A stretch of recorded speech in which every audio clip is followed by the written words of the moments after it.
Hello, my name is Connie Axton. I am owner of Ventana Fine Art. Today we are bringing you our highlight series of 7 of our incredible sculptors featured in our highlight series. Our sculptors we're very proud of, and we know that you will enjoy watching these video clips of them. We also have a website, ventanafineart.com. Our 800 number is 800-746-8815. We'd love to answer any questions or show you more things. Welcome to the show.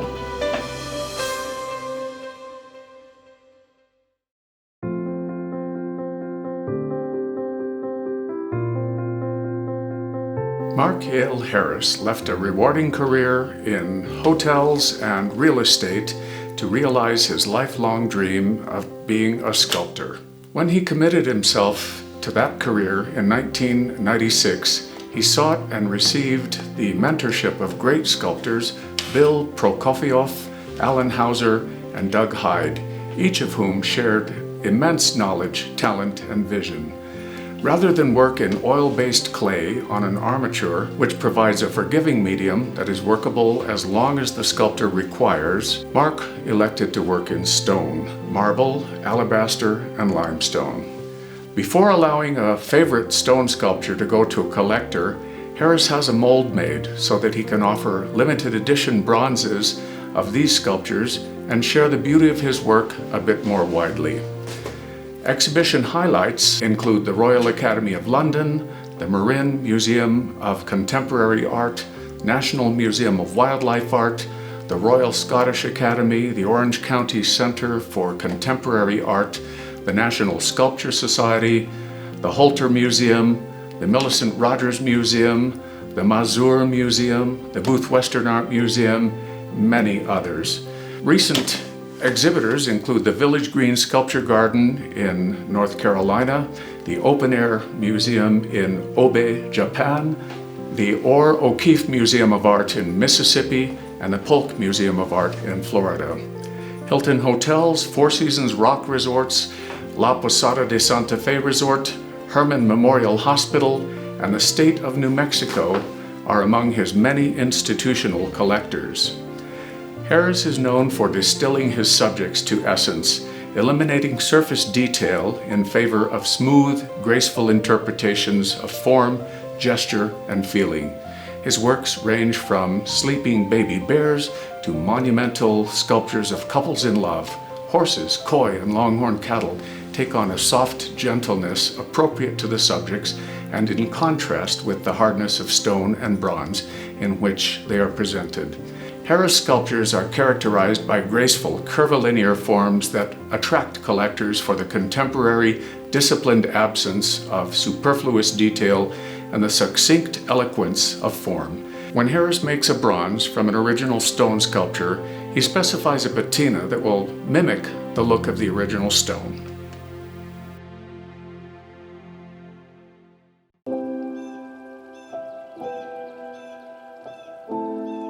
Cassidy Watt's long, thin totems remind me of New York skyscrapers, but their bright, vibrant colors bring me back to the New Mexico high desert.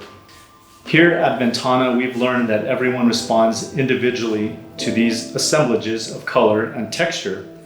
Cassidy was raised in New York and graduated with an art degree from New York Institute of Technology. He started out as an artist and a gallerist, owning his own space in Madrid, New Mexico. However, it wasn't long before art required his full attention, especially his series of remnant totems. Cassidy uses the term remnant to refer to his process of combining orphan pieces of aluminum, copper, and steel into what become conversational wholes. Metal forgives, but it never forgets. It yields, but it also endures, allowing each piece to tell its unique story, he says. The conversation begins with brutal techniques that require scourging, scorching, and scarifying the metal using chemicals, torches, and hammers. The chemicals, or patinas, are all unique. Cassidy says that some of these all-chemical transformations are known recipes, while others are experimental, and some are just happy accidents. Hard as he may try, no patina can be exactly replicated.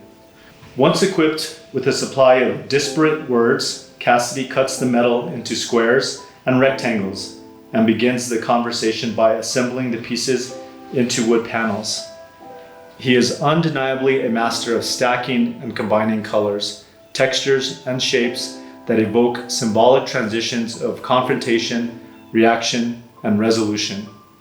But Cassidy's work doesn't stop there. His totems also encourage collectors to participate in the dialogue. Rarely does someone just buy one totem. Most people mix and match arrangements that reflect individual preferences and what their distinct spaces need to come alive. With Cassidy Watts' work, you become an artist too.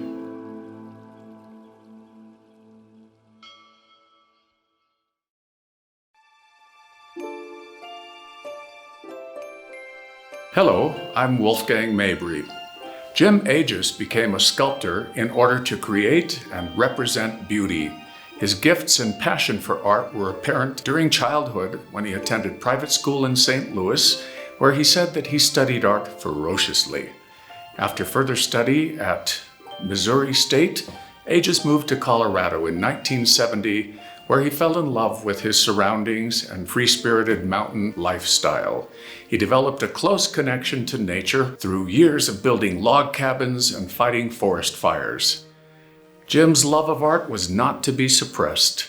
In 1989, he received the prestigious Romson Atelier Scholarship and undertook intensive private study with sculptor Thomas Schomburg. He continued his studies with Lincoln Fox, Fritz White, and Dan Ostermiller, and has devoted his time since then to creating outstanding sculptures. Jim's inspiration comes from seeing animals in their natural habitats. He says that his job is trying to breathe life into his sculptures, then connecting to viewers and inspiring them to touch, think, and visualize a life force. When you add beauty and love to life forms, it represents what life is to you, says Jim. Ventana proudly shows a variety of Jim's sculptures, everything from a longhorn stampede, a family of 3 life-size white-tailed deer, and a great horned owl. His dancing elephant sculptures have been especially popular. Available in scales from miniature to monumental, they bring unabashed laughter and joy to everyone who encounters them. Jim's numerous commissions include a monumental grizzly bear installed at the Gilcrease Museum in Tulsa, Oklahoma, and a 19-foot tall, 6,000-pound monument depicting the conversion of St. Norbert for St. Norbert's College in Des Peres, Wisconsin. Jim is currently working on a monumental sculpture for a school in Green Bay, Wisconsin. In addition to a stellar record in sculpture, Jim is also an accomplished and generous teacher.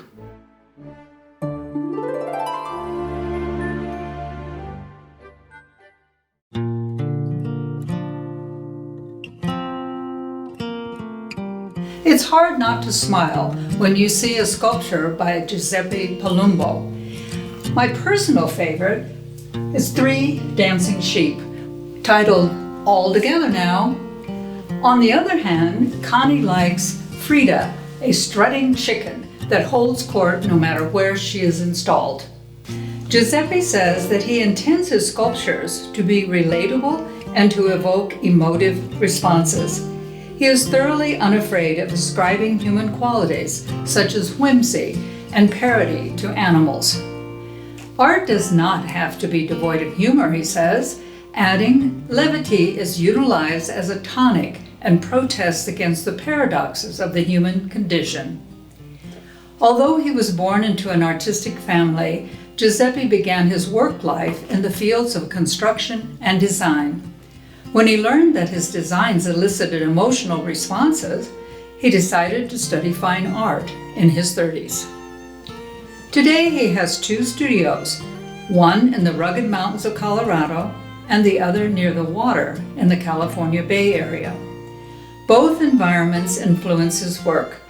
His Colorado pieces tend to have a textural masculine feel. Those done closer to the ocean have a softer, distinctly feminine mystique. Other fantastical works include Giuseppe's flying pigs, one aptly named Wilbur, Hog Heaven, and a bull caught in a Zen moment of reflection. The charm and delight conveyed by these works was expressed by a man who purchased all together now. If someone had told me today at breakfast that I was going to buy dancing sheep, I would have told them they were nuts. But when I saw them, I couldn't resist. We are all thrilled to have added Giuseppe to the gallery last year.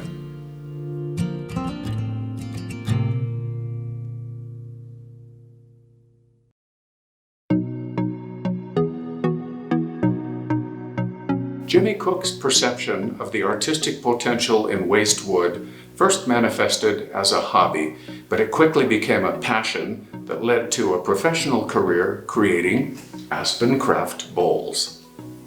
The one-time owner of a Colorado hardware and lumber store, Cook liked to hunt for timber fragments that were unsuitable for milling and had been left in clearings to decay. Over years of weathering, a process called spalting leaves permanent dark stains in wood grain. Two kinds of fungus get into the wet channels in the wood, they die, and they leave the beautiful staining. Jimmy considers nature a co-designer. He gathers distressed woods and uses a chainsaw to refine their shapes into bowl or vase-like forms, taking into account all of nature's variations. To ensure the wood is strong and stabilized, he soaks each roughly formed piece in a solution of wood penetrant and epoxy. This step also retains the natural color and eliminates any further insect or fungus activity. Next, he uses a lathe he made himself to turn each piece. He refines the insides to the same smooth finish as the outsides, then evaluates where turquoise inlay would augment the elegance of the wood form.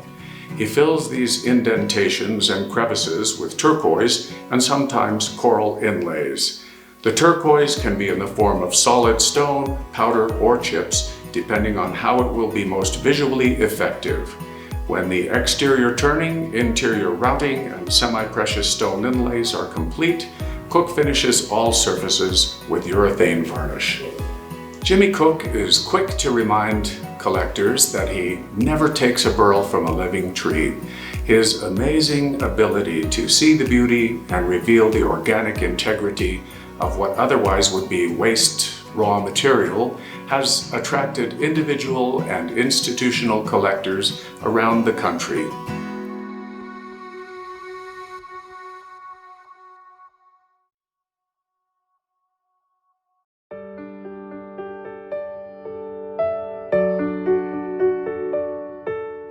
Roger Martin has put his lifelong interest into animals by becoming a beloved sculptor of animals, both wild and domestic. As a child, he drove his family crazy with pets ranging from raccoons to rattlesnakes and the occasional mystery lump in the basement freezer. Roger began his professional career at the Shealy Museum of Natural History in Gastonia, North Carolina, as an assistant curator. He quickly grew tired of making leaves for dioramas and retired at the age of 20, intent on becoming a sculptor. He began by sculpting mannequins for the taxidermy industry.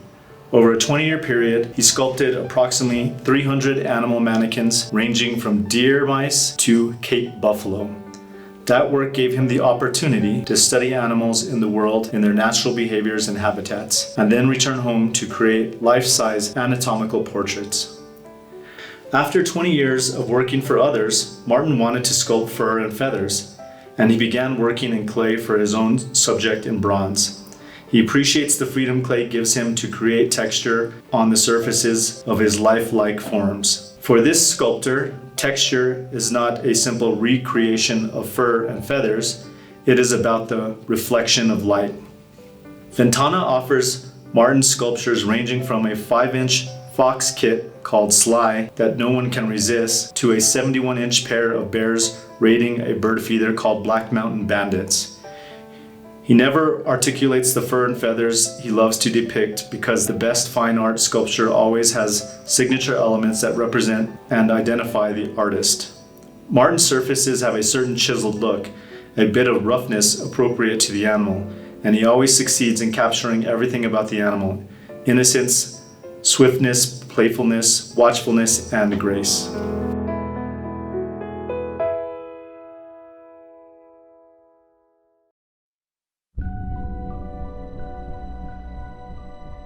Hi, I'm Joyce Robbins. Brittany Weaver is a recent addition to the gallery. Yes and no. For many years, Ventana has appreciated Brittany's skills. She is an employee who ensures that we are optimizing our information technology. What we didn't know was Brittany's artistic background. The daughter of a sculptor father and a graphic artist mother, Brittany graduated with a BFA in sculpture from the College of Santa Fe. For the last 20 years, she has been the patina master in her father's studio, where many scraps of metal are waiting to be used. So here's the fun story of how we discovered she's an artist. Brittany admired an older John Axon painting that he still had in his studio. John gave it to her, and Brittany insisted on trading for something that she made. Inspired by John's abstract work, Brittany forged, fabricated, and patinated a metal wall sculpture.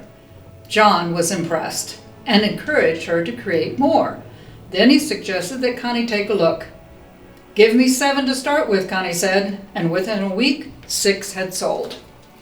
Brittany's abstract wall sculptures have a straightforward eloquence of geometric forms, artfully composed and exquisitely patinated. She starts by arranging pieces of chic bronze until she finds a composition that pleases her. After she welds the components together, her mastery in patina shines.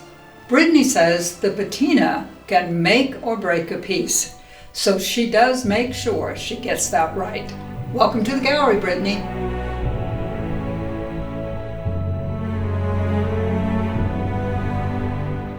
This concludes our Sculptor Highlight series.